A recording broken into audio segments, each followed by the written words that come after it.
Yes, I apologize for earlier. I was actually trying to put the kids to bed, and I didn't want them to bother me while I was going to make the comment, and you recorded the whole thing. So no problem.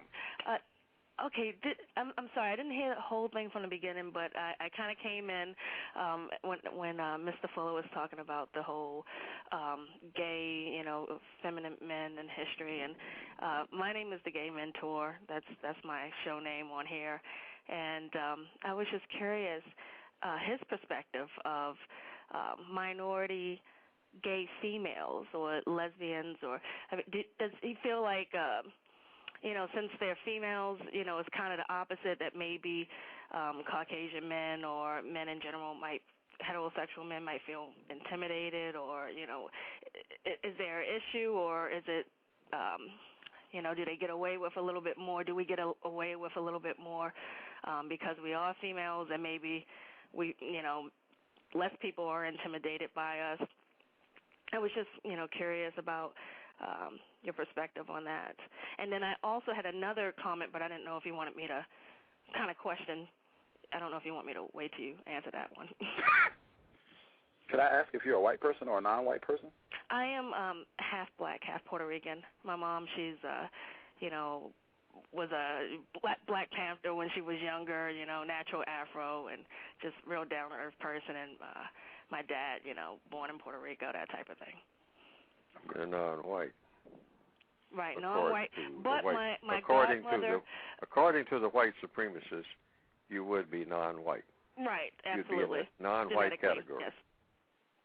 But that's what they go by. But once you answer this question, I was gonna tell you a little brief experience, and I wanted your comment on that. All right. You have a brief experience of what kind? Well, did you want to answer?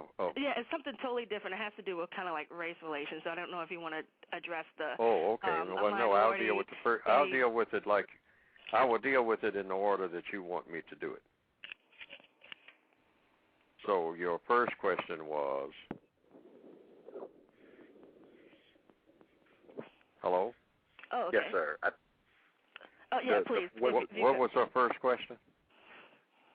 Was the question, do you think, Mr. Fuller, do you think that non-white females or so-called lesbian females, do you think they might get more privileges or get away with doing more than a non-white male, since the white supremacists might not consider a non-white female or a lesbian non-white female, they might not consider them to be as big a threat than a non-white male? Was that the question? Absolutely. Absolutely. In some instances. See, it depends on what the white supremacists want to do. See, that's the part that has to be yet to be studied when this whole thing plays out. They have an agenda. Mm-hmm. Otherwise, they wouldn't be spreading it all over Africa and whatnot. No, I'm sorry. What did you mean? The white supremacists are all. Hello, go ahead. Okay, what were you talking about all over Africa? I was trying to get a perspective, like, how would you perceive my life? Would you feel like, I was, I have more privilege, like you were talking about some of the gay black men had more privilege in history than some of the other Caucasian men because they were less intimidating to the white supremacists. And I was asking, as a female, not a male, lesbian, minority, do you feel like possibly we might be the very, very bottom of the tier as far as subjected to all sorts of prejudice from all sorts of directions, from racism to, sexism to being gay and all that type of stuff? Or do you feel like we're not as intimidating as maybe some other groups? Well, see, that's what I mean by evidence. See, we don't. You won't know that really, nor will I, until you actually experience pressure from whatever source, okay? Then you will know, because that pressure will have come about because the white supremacists have determined that that's where it's going to come. See, they will make that decision if you are in the non-white category, all right? And it has been my observation that the white supremacists consider anyone who say that anybody in their family is black, that came before them, and because Puerto Rican is not a color. See, so well, what the white supremacists do. I don't really. To be honest with you, I'll just get into my next point, so you probably get a better idea where I'm coming from. I was in the military, and I was stationed on a small ship that had a wide variety of people, people who weren't even American citizens on this boat and on the ship. And I would say ratio-wise, because, of course, there were far more Caucasians in there than, minorities or blacks or whatever, Asians. I would have to say, in all honesty, that a lot of the minorities, ratio-wise, gave me more problems than a lot of the Caucasian people. Now, I'm not saying that a lot of those Caucasian people who didn't give me problems were not racist. I can't label certain people, but what I'm saying is, wouldn't it be just wiser in life just to judge people as individuals, see how they treat you, and then you decide based off of their actions what type of person this person is, because you never know. I mean, there might be white people. I know there are.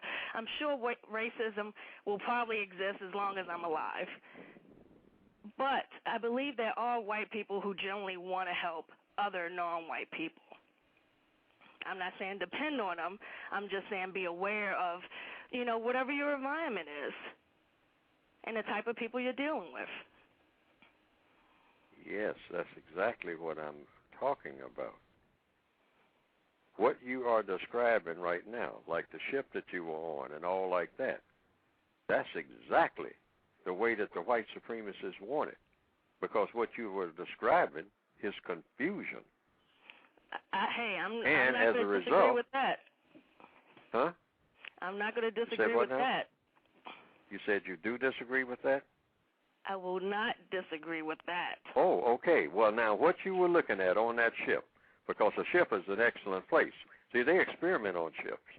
Oh, listen, I'm not going to disagree with that either. You should listen to one of my shows. Yes, see, I mean, a ship is a ship is a laboratory for experience. The slave ships themselves were laboratories of experimentation. So by the time they got to land, they had already worked out how a lot of things are going to work, because they had a captive audience. They had a captive clientele. It's something about being isolated on the water.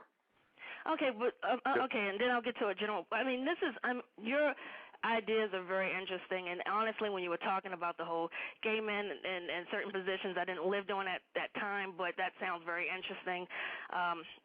But ultimately, despite all the horrific experiences I had while in the military, right now I am benefiting from that experience, and I don't feel like I'm experiencing racism through that system. But I feel like it's because I spent a lot of time doing a lot of research, and I don't know if it's true that I'm doing 10 times more than a white person next to me, but I know I spend a lot of time looking out for me. You know what I mean? And then I also look out for other people, but not like as a black or white thing. It's like as a veteran, as a gay person, as a black person, as an individual. You know what I mean? Like anybody who's with it. I'm not out here to support hate. When I joined the military, I didn't join the military because I wanted to bomb other countries. I mean, I was one of those people that were looking for benefits at a young age, and I got it. I got it. And, sure. And so, you know what I mean? But and listen, I did experience racism and sexism and more than that there, okay? And I'm not denying that. And I'm not saying that, and I do, like you said, experiment. Yes, I felt that way. I felt like the ship was like a small world experiment. You know what I mean? Like just everybody put in that little boat of experimenting on society. But now, hold it right there. Hold it right there. If you could perceive that at a subliminal level, at 18 through 22, yes. That's what I'm saying. The white supremacists didn't discover this. The white supremacists set it up because that's what they were doing. They are experimenting to see what people will. They have done this as far back as the beginning of racism. But do you they know what kind of setups they can have where they can steer people into thinking whichever way they want people to think. They are masters at this. These are not things that happen by accident. That's what I'm saying. They know that under certain conditions, a ghetto, for instance, or a shanty town, or a ship, that you can do certain things. And then you can watch people in all types of environment. And you can actually steer them in such a way they don't even know they're being steered. No, that's very interesting too. And I do believe that to a certain extent. Yet I don't really think it was. Master psychologist. I don't really nobody think it that was, tops him at it. Well, no. I mean, honestly, through my observation, I didn't think it was necessarily so much. So I believe there was systematic racism and all that type of stuff like you're talking about. Yes, we agree on that. But also to a certain level, everyone had to take responsibility for their actions. You know, like I knew if I stayed in there, I was going to have to be a different person than I wanted to be, okay? Or it was going to be very difficult for me. Some people can be cool, but it's very difficult for them. But they feel like that's their only option, perhaps. But if everyone takes it, because no matter what they did to me, I took responsibility for my action. I did not let them manipulate me. And yes, I had to deal with, instead of being I was big time at one point. Towards the end, when they realized I was really getting out, I was very serious about what I felt about the military. Because a lot of people in the Navy, they're like, fuck this, fuck that. And that's all of them. But they stay in, and that's not just black people. I mean, a lot of black people get out.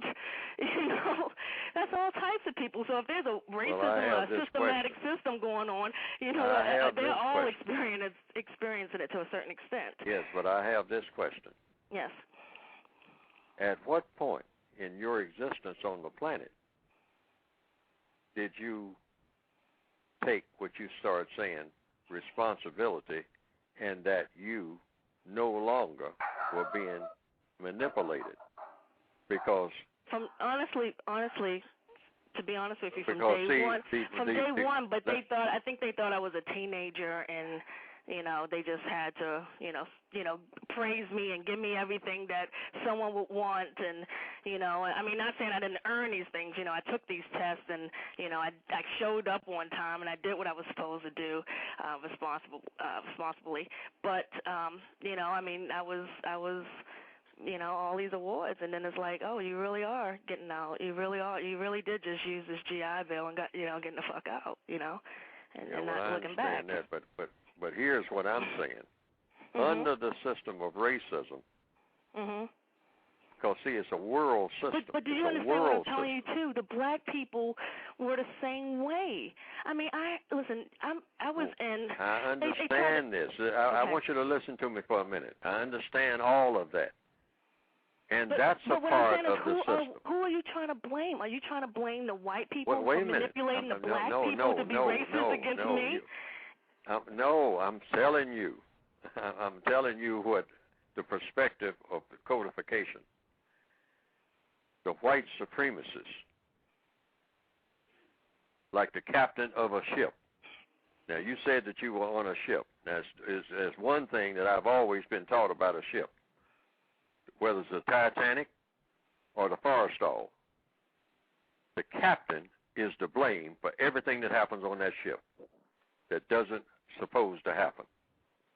Now, haven't you been taught that? In the Navy, I think you would definitely be taught that. Well, I didn't need to be taught that. I observed 3 different captains, and I saw how the system worked under different commands. I mean, in the old days, they used... I can observe that myself. I don't need someone to tell me. Okay, well, I'm just saying this. Okay, now, here's what. Just bear with me for a minute. The entire planet is a ship. And the people who believe in the practice of white supremacy are running the entire ship. Now, that's the premise. Now, that's either true or false. The white people on this planet, not all, but just the white people who believe in white supremacy, they run the planet, period, of all of the business of the people who are classified as non-white. And those people conduct themselves the way that the people who run the planet wanted them conducted. If I board a ship and all the sailors are drunk, I don't bother with the sailors. Anybody who has ever inspected a ship will tell you this. They don't run up and down the deck trying to collar every sailor on that forest stall, on that aircraft carrier, and barking at them. No. When they're inspecting that vessel and they find the sailors drunk on that vessel, they go straight to the captain's cabin. Now, the captain of the ship that we call the Planet is run by people who believe in and who practice white supremacy. That's the concept. So if you're going to blame someone for anybody, because see, I'm not blaming anyone. That's what I don't understand. The people on the planet are all messed up. No, okay, no, wait a minute. Let me finish. This is my whole thing. This is my thing. Okay. Mr. All Fuller, right. Mr. Fuller, you, just you Yes, as an ma'am. individual, you, are you happy in your life? Absolutely not. Okay, and see, Because that's the I'm not difference. supposed to be. That's the difference, sir.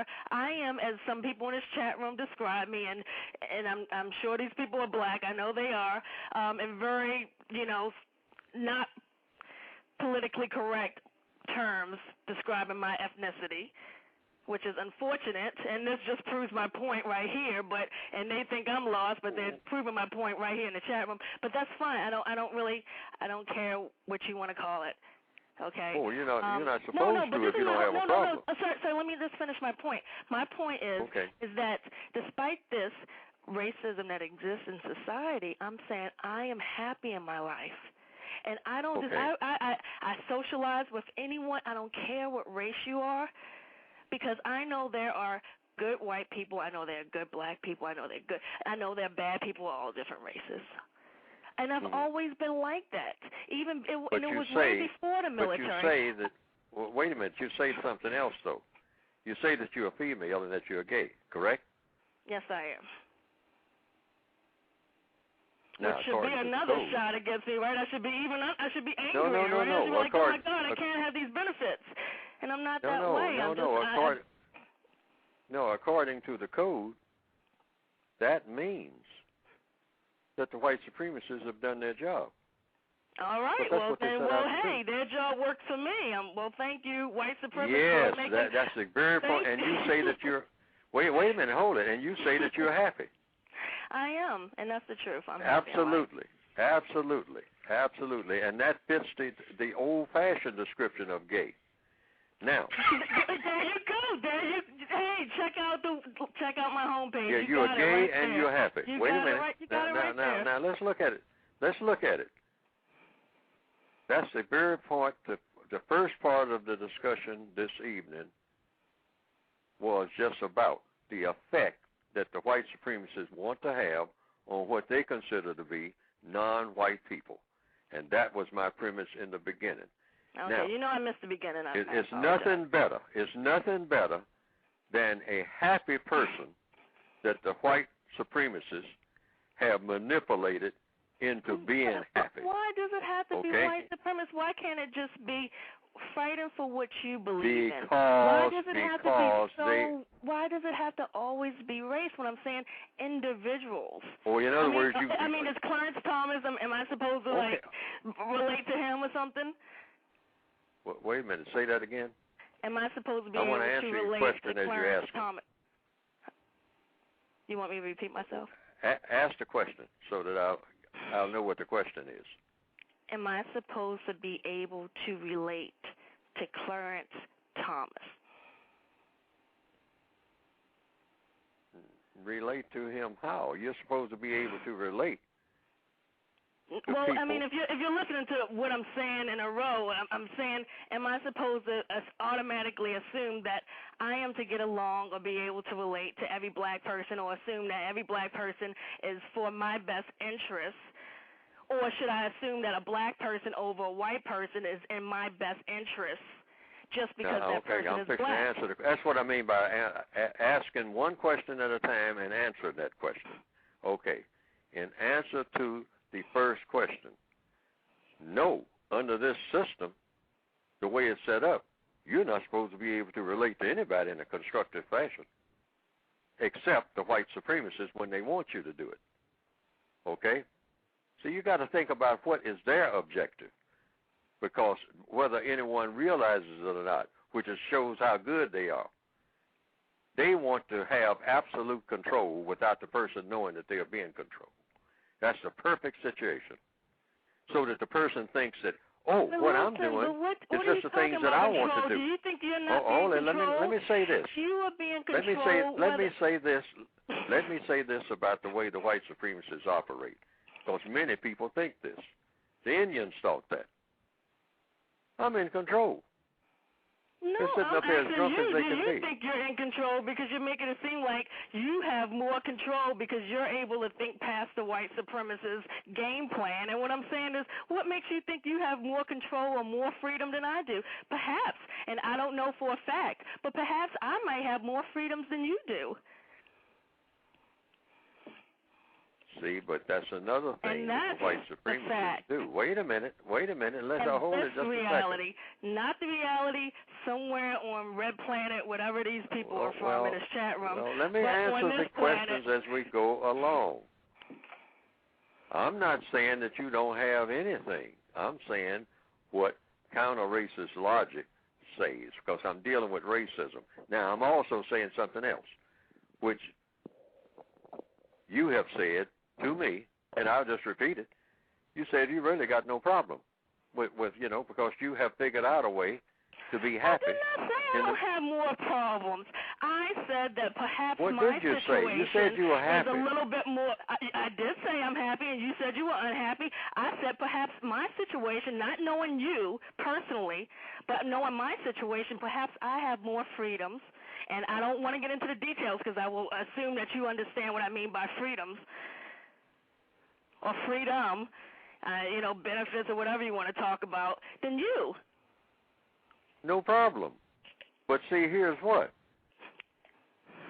That's exactly what I mean by the system of white supremacy. And one thing I want to definitely make clear. Wait a minute. Hold it. I'm trying to make something. My situation is better than a lot of white people. I know, but you're trying to. How are the white people controlling? Wait a minute. But see, we think. See, there's an anxiety here, and this is exactly what is supposed to be avoided. We are trying to even talk over each other. This is exactly what happens under the system of white supremacy, and neither one of us are white supremacists. That's number one. Absolutely. Because I know you're not a white supremacist if you're considered to be non-white. Absolutely. All right, because you can't be. That's you got to be white to be a white point to you as a non-white person. That's telling I you. know that, but here's what. But see, and you might hold have on a second, ma'am. Hold on a second, ma'am. Thank you. I have to explain something very important as to what's going on right here. The very fact that we have this high-pitched conversation means that the system is working exactly the way they want it. Because, see, now, I talk to white people. It's a white lady that calls me every day or every other day and has been doing it for years. We don't get into this. And you know why? Well, good. I'm glad you're socializing with white people. Wait a minute. No. Wait, hold it. You see, you're doing it again. She's not controlling you like the hold on a second, ma'am. See, the anxiety is there. The anxiety is there. You can see it. You can't even wait for me to explain something because the anxiety is there. You keep saying certain things that really don't connect. I don't get your point. But you are saying it as if you. And I'm asking you questions because at one point your concept seemed maybe a little unique, but maybe I haven't been paying attention to all the other shows that these people from the chat room are, because maybe this, honestly, I think that. This show is very interesting. I do, I think I enjoy the host. But I got a question. I like the way it goes. But in all honesty, I understand your point. You don't know my background, so I've heard everything you have to say before, unfortunately. But I do wish you the best, and much love to the people in the chat room who don't understand what I'm talking about. Much love. Thank you. I find that very interesting. I want you to finish your point that you wanted to make with the caller, but I also want to reiterate. What has been happening between me and the caller has been exactly what's not supposed to happen. See what I mean? Mm-hmm. But every time it is this way. See, I was on a program the other night. Same thing. See, because the white supremacist has it set up so that this is a guarantee. See, the very fact that she feels even interested enough to have these conversations, all right, and then have this kind of anxiety while she's having it, that is exactly what the white supremacists want. And this is why I say the code says, hey, if you're going to have an argument, you don't have arguments about race with no other black person ever, or no other non-white person. It's never supposed to happen. All arguments are supposed to be between white and non-white.